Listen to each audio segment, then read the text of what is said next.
Trevor Miller.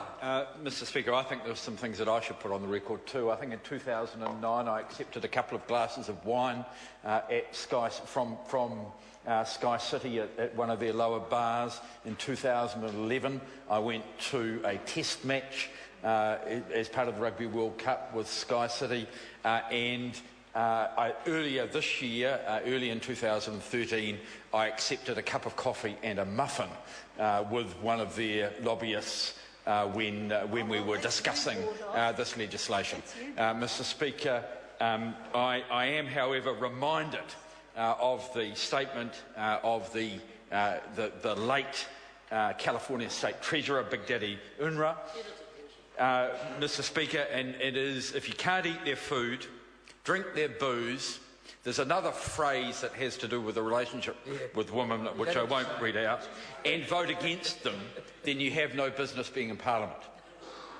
And Mr Speaker, that is the case. And I just want to say that if people cannot have a proper policy discussion and at the end of that say, no, we disagree, as I have on a number of occasions with Sky City, and come here, Mr Speaker, tell people they're against something and come here and vote against it, then, Mr Speaker, we haven't got a proper democracy. Mr Speaker, I am adamantly opposed to this legislation. My view is that gambling using any form of pokies originally was a mistake.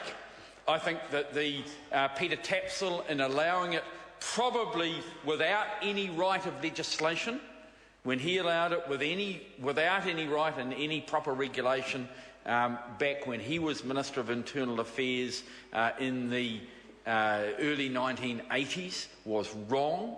And Mr Speaker, I am still convinced that it is wrong. Mr Speaker, I voted the wrong way on the casino legislation when it was set up originally, and that is something which I am now ashamed of. Mr Speaker, it is my view that casino should not have been set up, and my view that the harm that is caused to tens of thousands of families is something which this Parliament, people of my generation in this Parliament, have to take responsibility for. Mr Speaker, what I will not do is to support in any way legislation which will make it worse.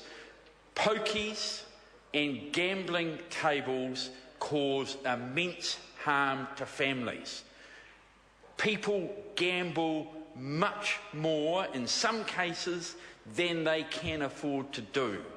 They lose their houses, they lose their families, and in extreme cases, they lose their lives as a result of this evil.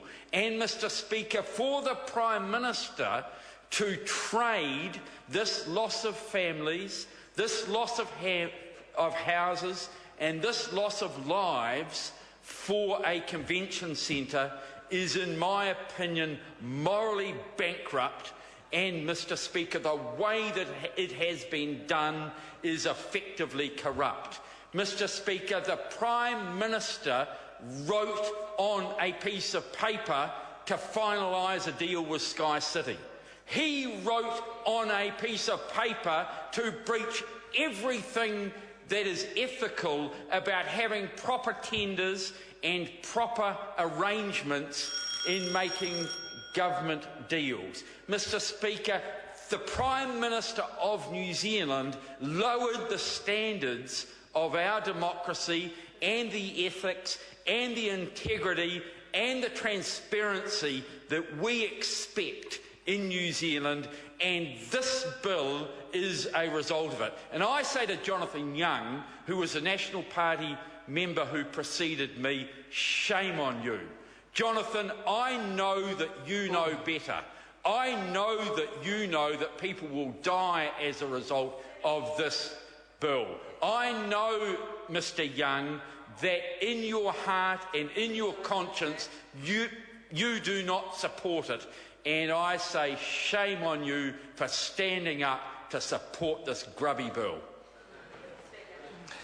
I call the honourable member Materia Ture. Tēnā koe. Tēnā Kei koe. te pihia koe. Tēnā pai, Mr Speaker. Tēnā koe.